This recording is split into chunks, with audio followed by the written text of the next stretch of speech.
Em nome do Pai, do Filho e do Espírito Santo. Amém. Ave Maria, cheia de graça, o Senhor é convosco. Bendita sois vós entre as mulheres e bendito é o fruto do vosso ventre, Jesus. Santa Maria, Mãe de Deus, rogai por nós, pecadores, agora e na hora de nossa morte. Amém. Santa Maria, esperança nossa e sede da sabedoria, rogai por nós. Em nome do Pai, do Filho e do Espírito Santo. Amém. Pois bem, nosso último tema, então, desta parte da encarnação, toda a vida de Cristo é redentora. Bom, é importante nós observarmos que os evangelhos foram escritos dando ênfase nas três principais partes da vida de Cristo: nascimento, encarnação, paixão, morte e ressurreição. Só vemos o tanto de capítulos que tem os evangelhos e o quanto os evangelistas dedicaram para esses três fatos. Mas a vida oculta de Jesus, né? A vida pública também, os evangelhos narram, claro, com os milagres, com os sinais, mas os artigos da fé se concentram na encarnação, na paixão, morte, ressurreição, na ascensão de Nosso Senhor, enfim. Mas uma coisa que nós temos que deixar claro é que toda a vida de Cristo é redentora. Todos os atos salvíficos de Cristo são redentores. Aquele menino que chorou na manjedoura, que chorou nos braços da sua mãe, aquele choro era o choro de Deus. Quando Jesus começou a falar, começou a pegar, começou a andar, era Deus que estava ali, andando, falando, comendo. Quando Nosso Senhor serrava, ali a madeira que ele aprendeu do seu pai, este ofício de carpinteiro, eram atos salvíficos. Toda a vida de Cristo é uma obra da redenção.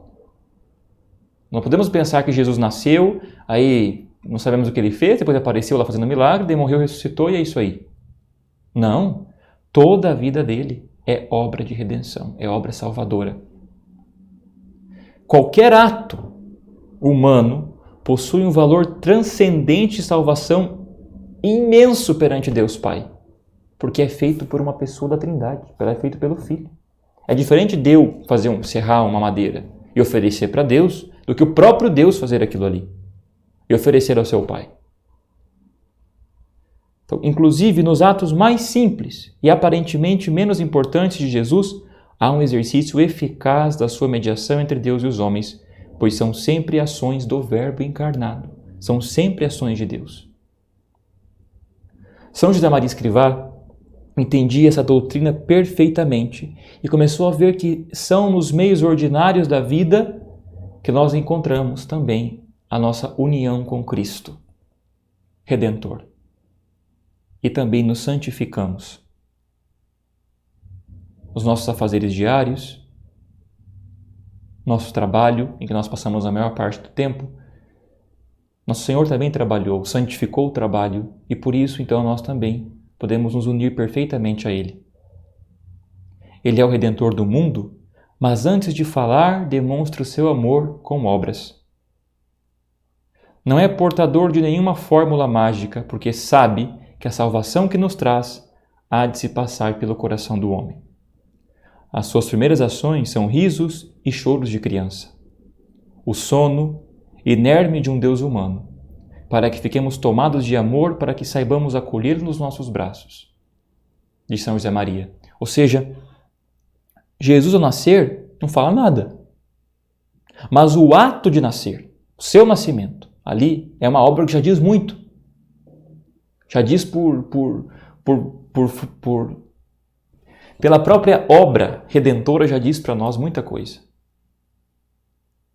O ato de dormir, de falar, de chorar, como disse, são obras que aos nossos olhos podem parecer pequenas, mas por se tratar de Deus encarnado, têm um valor perfeitíssimo e eminentíssimo perante o seu Pai.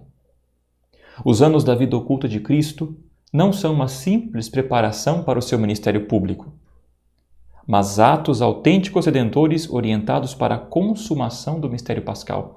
Então não foi que Jesus, a vida oculta dele, foi um período, e o seu ministério público, de preparação para o que iria acontecer na cruz. Não. Foram gradativamente a sua vida, todos os atos salvíficos que culminou no mistério pascal. Tem grande relevância teológica o fato de que Jesus tivesse partilhado durante a maior parte de sua vida a condição da imensa maioria dos homens. A vida cotidiana de família e de trabalho em Nazaré, lugar que se torna uma lição de vida familiar, uma lição de trabalho. Então, um santo da igreja, São Luís Maria Grião de Montfort, vai dizer: Jesus deu mais glória ao seu pai vivendo 30 anos com sua mãe em casa do que se tivesse pregado o evangelho em toda a terra. Porque os atos dele são atos salvíficos de Deus. E neste ato de ficar em casa, ele nos ensinou a como amar a família, a como ter a família, a como trabalhar, a como unir o nosso sacrifício ao sacrifício dele, a como santificar o nosso trabalho. Cristo realiza também a nossa redenção durante os muitos anos de trabalho da sua vida oculta, dando assim todo o sentido divino na história da salvação ao trabalho cotidiano do cristão e de milhões de homens de boa vontade.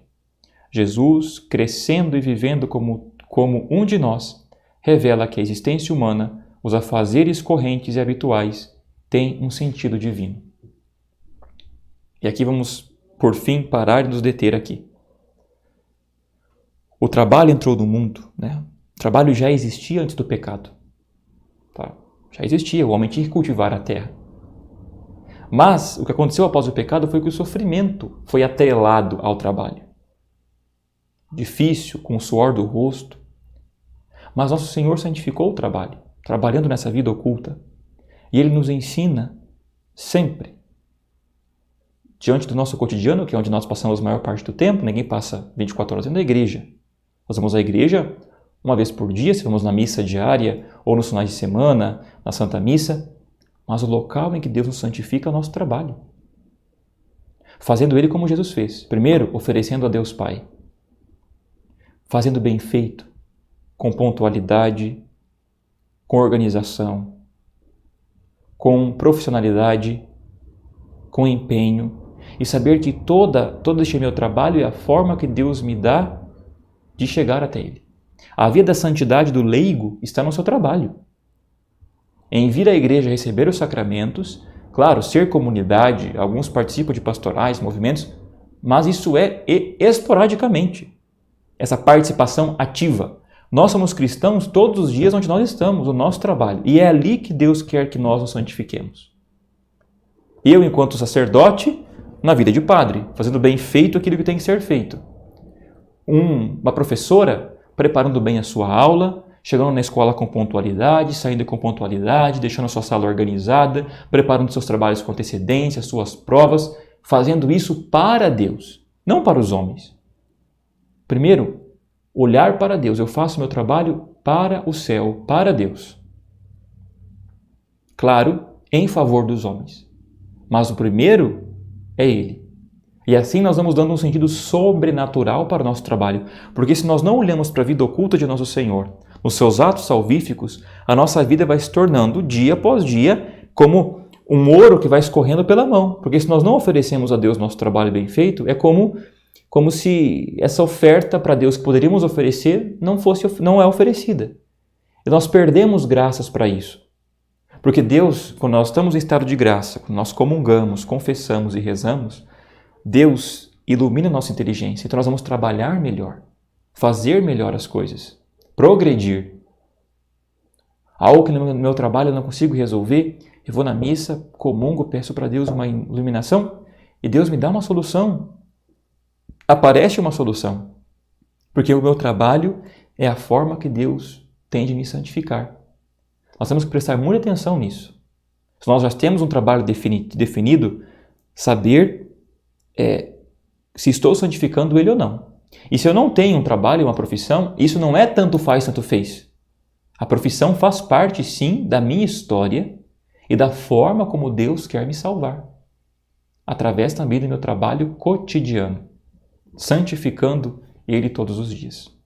Peçamos a São José Maria Escrivá, que nos trouxe esse brilho, né, da santidade no meio do mundo, o que o Concílio Vaticano II também trouxe na Gaudium et Spes, os leigos são o fermento da massa.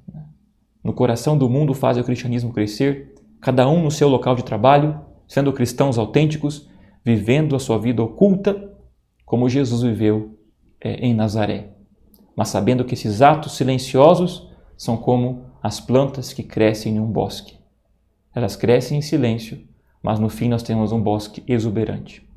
Deus abençoe você, em nome do Pai, do Filho e do Espírito Santo. Amém.